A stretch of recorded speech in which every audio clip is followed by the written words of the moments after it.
We're going to answer some questions today about everything that's been happening, what we're doing now and how that's going, and a ton of questions from the past couple of months because we've been on the road and had kind of a lack of Wi-Fi and time too. We've been working pretty hard. So. Constant busyness. Yeah. Survival mode. And we just have had so many nice comments from people, just so sweet. I can't believe the outpouring of love that's happened. Yeah, thank you all. Yeah.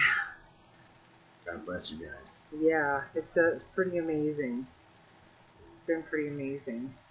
So, the first question, well, the oldest question, I think, and there's a fella on Facebook that has about the same kind of question.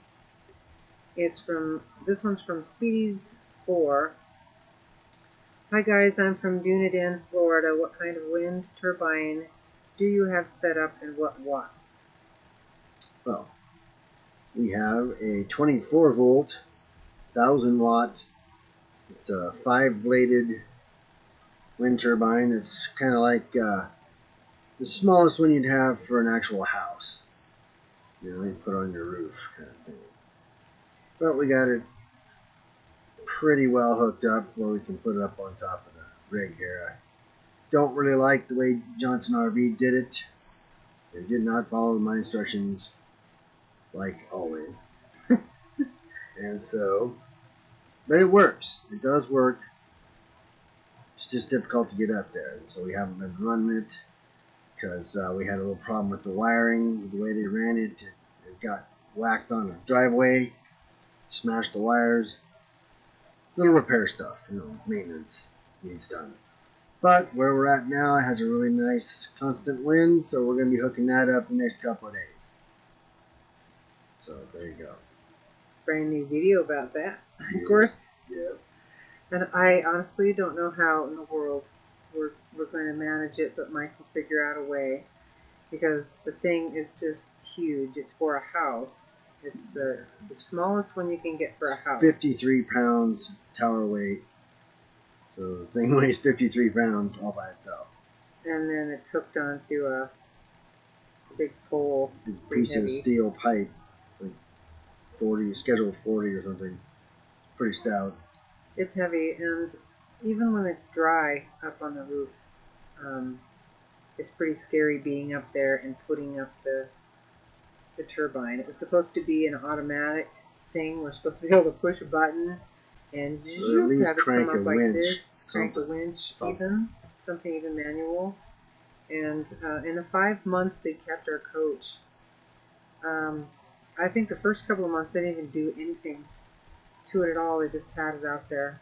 Yeah. We could have taken it to somebody else. They didn't do much. Epic fail. Anyway, next question.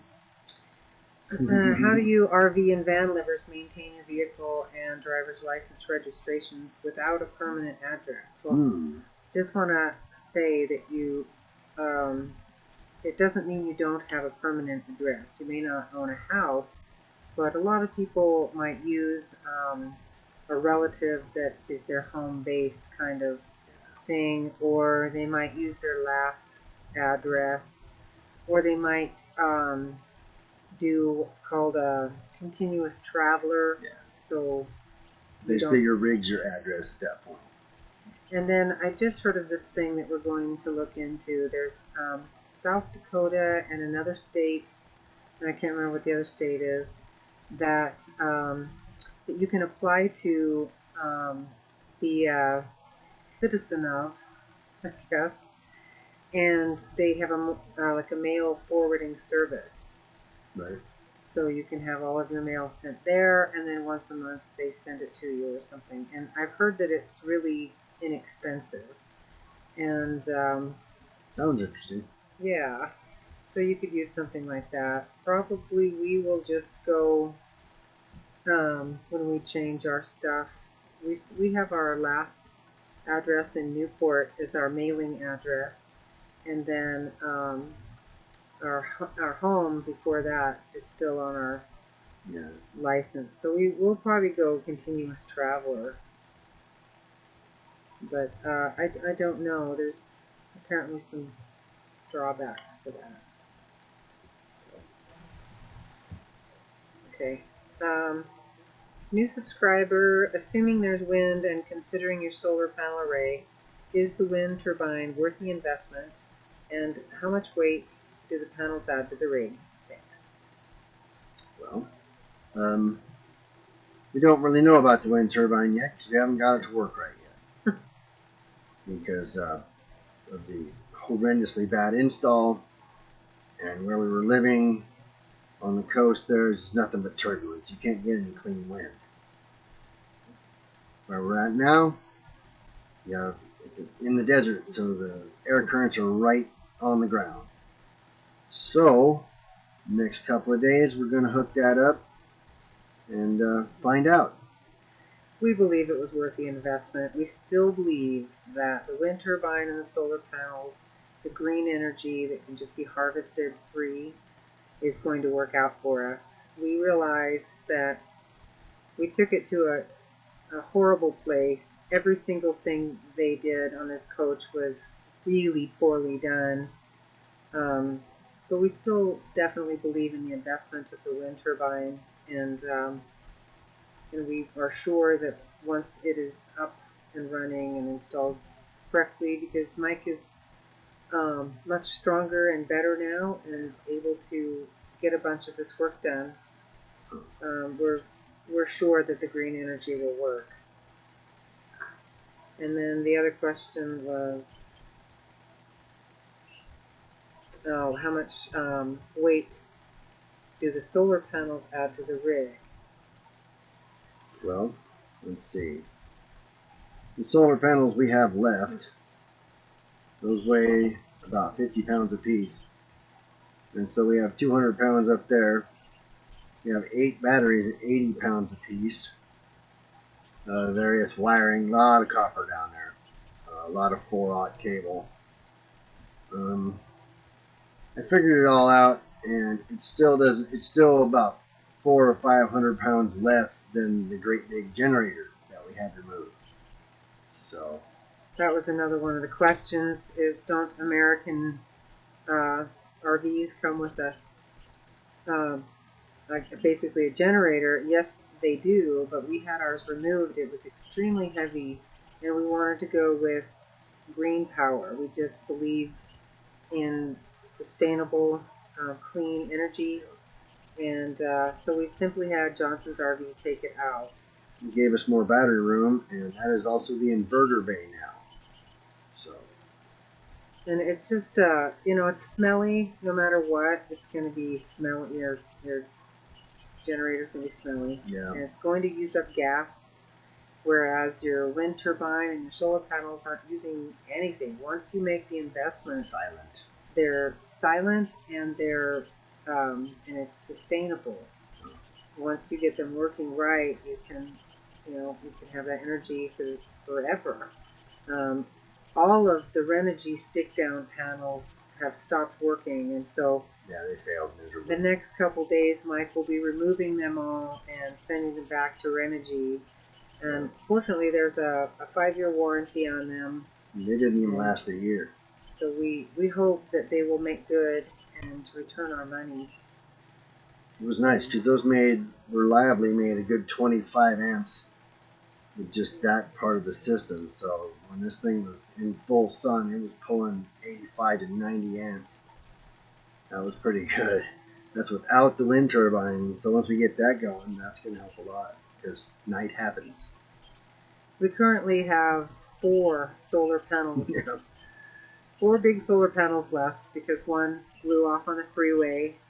And then you can see all that on Boondockabillies, our work camp video number 1. Yep. We're leaving Portland. Once again, Johnson RV strikes again. They only had the front half of it screwed down to the rig.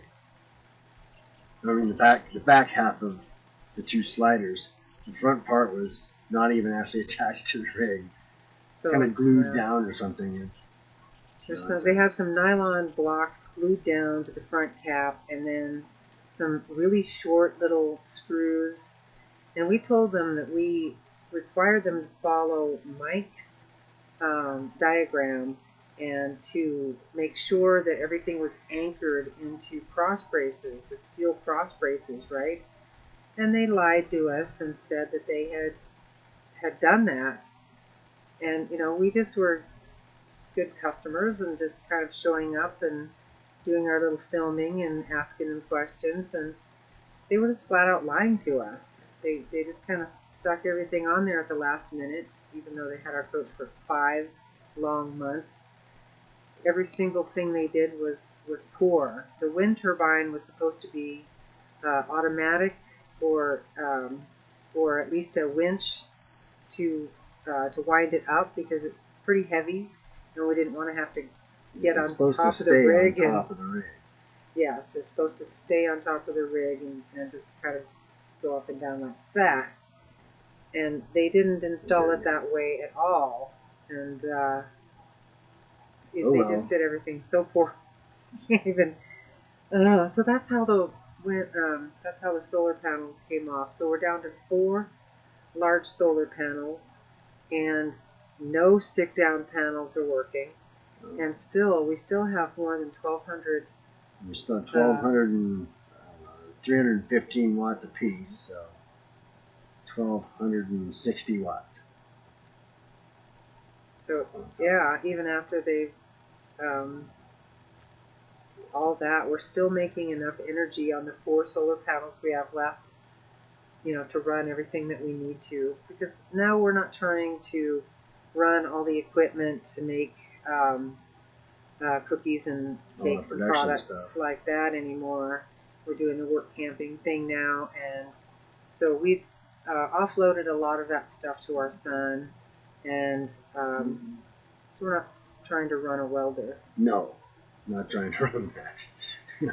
Or ovens, or any of that. Right. A lot of people had suggestions about what to do with the holes on the roof once the solar panel had come off. And the truth of the matter is, we had already purchased a tube of Dicor and had planned to plug up the holes with some Dicor. But you've got to understand, when that happened, we were on the road with a limited amount of cash, and we were headed to a job in the freezing cold and rain and snow. So Dicor doesn't work when it's freezing or when it's wet. Duct tape does not stick to wet things either. Duct tape doesn't stick. There's just no amount of anything we really could have done, because all of the money we had needed to go in the gas tank to be sure that we got to the work camp situation. So we couldn't do anything at all until after we got there. And then it was pretty dry despite the snow. It was just totally powder, right? But it was so cold there, we couldn't get the stuff to really set up. So where we are now is completely dry. It's beautiful. It's not raining. Right now it's 49 degrees outside, and it's already 5. Yeah, it's after 5. It's almost evening now, and it's just it's been awesome. And that leads us to another question everybody has asked, is what we're doing now and how's it going. And we're happy to report this work camp situation we're in is a 180-degree difference between Zion Mountain Ranch. This work camp situation, it couldn't be better. The people are all fantastic, and people are either our age or older, and the work day is 6 hours and not 10 or more. And it's it's good work. I am working the front desk, and Mike is doing maintenance. And at the end of our day, it's just perfect. It's the perfect amount of hours. This is what we thought we were going to be doing at Zion Mountain Ranch. We were looking for this particular kind of situation. We knew we didn't want to work long hours, and we don't need to do that. our experience, our expenses are low, and we're just finished with that. Mike and I have worked super long hours in our life, and our lives, and part of RVing is so that you don't have those high expenses anymore, right? Let's see. So people were concerned about the holes in the roof. We've got the Dicor. Those have been sealed up. People have mentioned the generators a lot. We just don't want one unless it's a small emergency one. But yeah, and a nice Yamaha or a Honda suitcase model is still $2,000. So not right now. we still have a lot of confidence in the wind turbine and solar system, even though so much has gone wrong with it. By the time it all works out, we'll be total experts. Somebody asked about the furnace, or a couple people did. It was, once we got the motherboard for it, we knew that was what was wrong. They did a good diagnostic there at that Camping World, and Mike put the motherboard in, and our furnace has worked just perfectly ever since. Runs like a champ. This is a 2002 coach, but it only had 38,000 miles on it. It was barely used, and that was one of the reasons that we purchased it. And well taken care of, just babied, Yeah, well taken care of.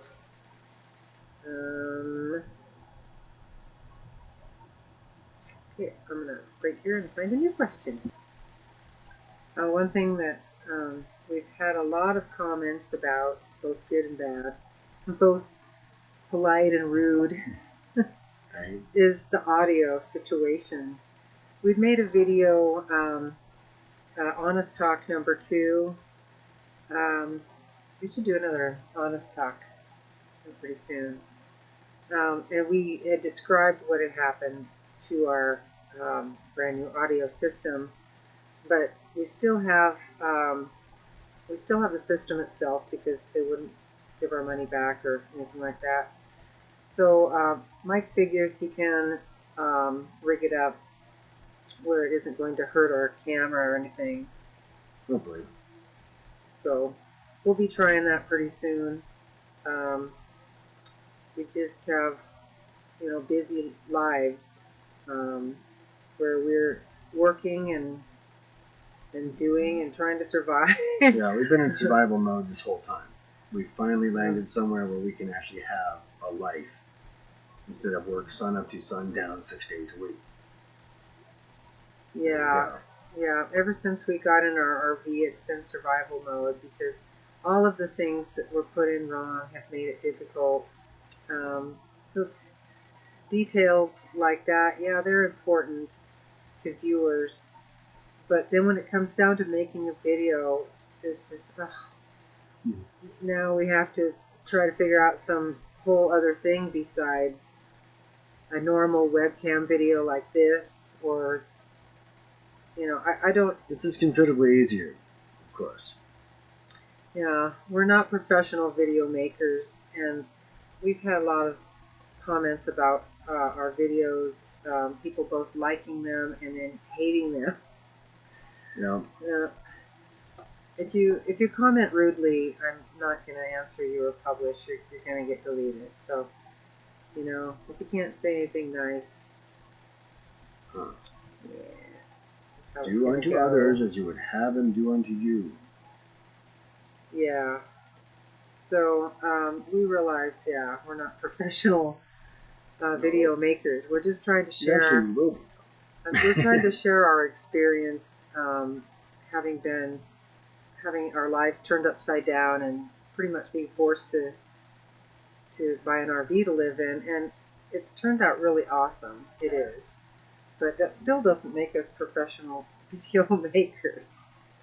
So we're working on it, though. What are you gonna do? So yeah, I think you can hear us now. We figured out where the microphone boost was. Okay, all right. Yeah, we have speakers hooked up to our main computer that we watch Netflix on and so forth, and we can hear everybody's videos just fine just by turning up the speakers. So I'm not really sure why people can't turn it up or hear it, but I don't have any fancy software to do sound compression or the things that have been suggested. They're great suggestions, but yeah, I don't have the funds to buy stuff like that or know anything about doing sound compression. Yeah. So, sorry. Sorry. The next question, there's a ton of questions over a couple of months, so please bear with us. It's kind of a long video. I have to break that apart. So did you sell your lots at Pacific Shores? Not yet. Not yet. We have them with the realtor. It's not really the season for that. Yeah. Got them on the market a little late there. We figured out what was going on. And so we remain hopeful, and they could sell at any time. So, we're thinking they'll probably sell in the spring when it gets nicer. People start RVing again. Yeah, we've had a lot of views on them, and stuff, but it's really not the season for that. And they're really fantastic, beautiful things that are more designed for retired people that travel a lot. And that's the kind of people that are there. They have beautiful coaches. These people that are not struggling like us. Yes. The well-off people that are right. Not work camping. I think it's kind of more fun to work camp because that was getting kind of boring. Actually. What was? Just hanging out by the ocean, Yeah, self-employment. I'm so glad to be done with that because you end up working so many more hours with not a lot of comeback. The business owns you. Yeah. And you have to continually invest back into it. So this is probably the best we've felt in a long time. We landed in a fantastic spot. We have fantastic managers and people that we work with, and the spot is gorgeous. It's not snowing. It's not raining. It's not below zero. And we're over 3,000 feet at this elevation, so it isn't 41 something. Yeah, so it isn't going to be as entirely horrible as the rest of the desert around us.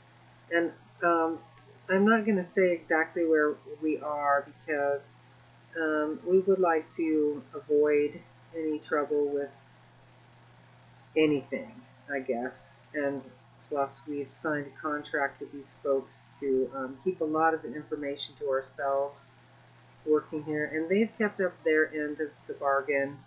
And so we feel like we need to keep up ours.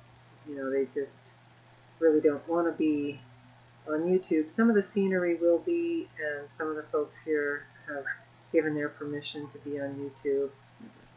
But there's so many details about this work camp situation that in our contract is not to be shared. And obviously it's a privacy issue of we don't want people calling the office or just stopping by, showing up, things like that. But we're meeting new people every day, but they're people who are supposed to be here. They're coming in to rent a spot, right? They're not showing up at our door to visit us as strangers, and they're not calling on the phone to the office. We just don't want to avoid that. I would think it would be obvious, but I guess to some people it's not. It's just better not to give haters any ammo. Yeah, we saw some things that had happened to other folks on YouTube when they had let people know exactly where they were. And we plan to be here for a while, so our videos are going to be about the repairs that we're making and the installations we're doing. Yes, doing RVing. serious RVing. I have a lot of work to do on this coach, and I'm finally somewhere where I can do it. So. Yeah, a dry place that's not below freezing. It's pretty awesome. Yeah, in Newport it was just nothing but rain and storms when we finally. And you could not work on your coach. No. Yeah, they would not let you do anything.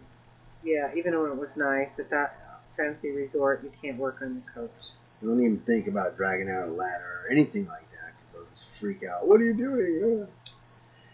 Yeah.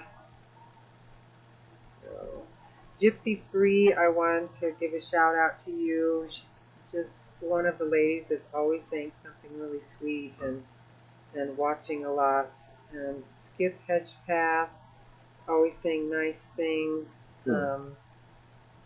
New Beginnings with Booty and Cindy are just awesome people.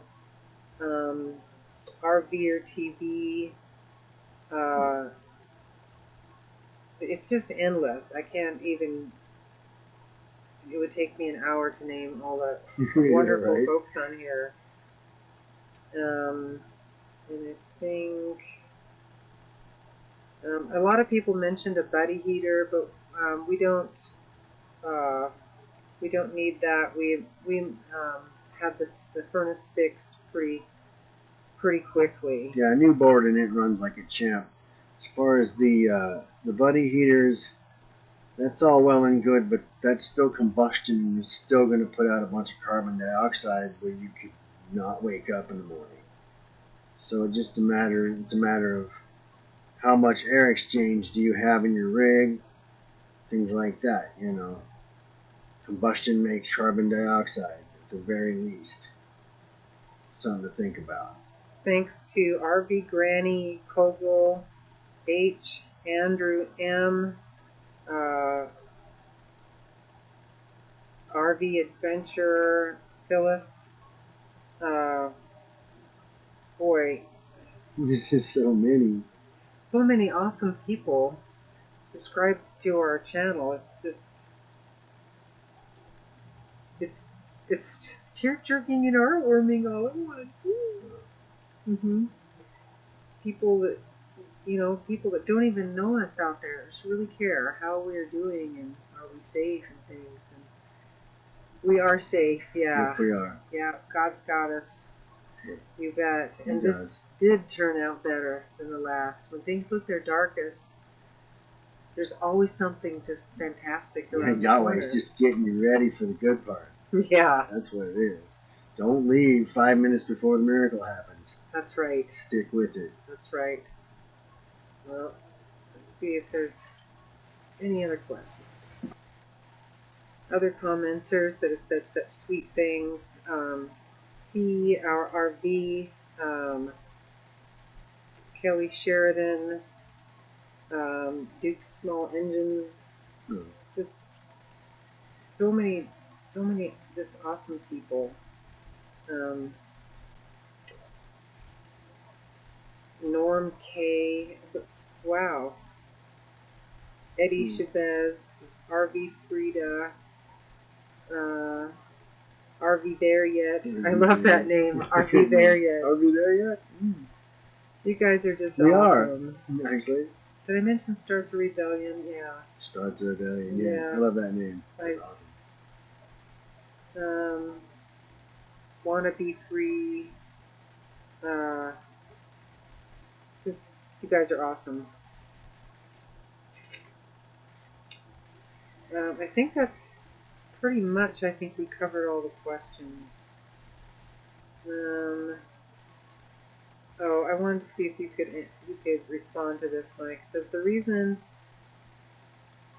I don't know what video this is about. Oh, the reason it has two MPPT controllers is the open circuit voltage on the two separate panels, OCV, are not the same. The main reason that there's two separate controllers is because the five big panels several times produced too much amperage for one controller. It would go up to 60.5 amps and then the controller would shut down. You know, it would restrict the amperage. and there was no room for the others. I had the other 10 panels paired up in series, in 5 pairs for 24 volts. So the open circuit voltage was basically the same. And with the Schottky diodes in there, it wouldn't have fried them. I could have had it all on one controller, but it wasn't a big enough controller. It's only 150 volts maximum voltage and 60 amps maximum amperage, so definitely needed 2 to handle all that power. So that's why that was. Somebody else asked about the teeter and would it be good for sciatica? Yes. Anything that can unload the pressure on those nerves, you're going to feel better. It was a really good investment for us. We've not been to a chiropractor since. No, my chiropractor was not happy when I told him that I got one of those. His face fell. It was very telling. If you're tall like us, you won't be able to use your teeter in your coach. You'll have to use it outside or in a clubhouse or something like that. Yeah, it's too tall to even fit in here, whether you're tall or not. When it's stood up, it's just too tall to fit here. This is pretty short headroom in this. The newer coaches are taller because a lot of them have the air conditioners and stuff under the floor now, so you can have a higher ceiling. So there's that. If you got a newer coach. There's a lot of comments about the work camp situation that we were in, and people just being extremely sweet and just thank you. Yeah. We were real surprised by it, but we are just alive and well. And if that hadn't happened, we'd still be up in the snow working long, long hours. Yeah. And it's still bitterly cold up there. Too difficult that we didn't want to do. Where we're at, Micah's doing physical stuff, but not tromping through the snow and not more than 6 hours. That makes a big difference. Yeah. And for people that are really nice to us. Yeah. That's a big deal. When Kevin, the owner up there, Kevin McClaws, spoke to us, he was extremely disrespectful all the time. He told us flat out in these words, "I don't care about your infirmities." Yeah. We're trying to tell him we didn't apply for ranch hand work, so No. But we're alive and well, and a couple of people have suggested turning them in to some sources, and we still are going to do that because they did steal our money, and they did have Mike driving a vehicle that we don't want other people to be forced to drive. Young people don't know how to say no to their boss, and it's an absolute death trap. Yeah, it is. No brakes, and it sucks exhaust into the cab. There's 2 cracked exhaust manifolds. So, it's freezing cold, and if you turn on the heater, all you get to do is suck carbon monoxide. That's a lot of fun. Let's see if I can find any other. Mostly it's just fantastic comments by people, I think, the rest of the way, and not a lot of... a lot of encouragement for us. Yeah. And thank you much. Thank you guys. Appreciate that. Yeah, no doubt. And comments about the amazing scenery, and that was nice. That was some pretty stuff there. This is nice here too. Yeah, I gotta admit, it's been a long time since we lived in the desert. We lived in Arizona for a couple of years when the children were little, and that's our desert experience. So, we just love it here. We hope to be here for a while. We hope to at least be here by the end of the season in November. But this is a year-round job. This is a year-round RV park, and there's not a lot of demands on us at all. So we're able to actually enjoy our lives too while working. So it's a pretty sweet situation. And I actually think that's it. Updating the work camper thing, and there you go. That's it. Yeah. So we have had a good old time. We're still having a good old time. We hope you guys have a good old time too. Yeah. Over and out.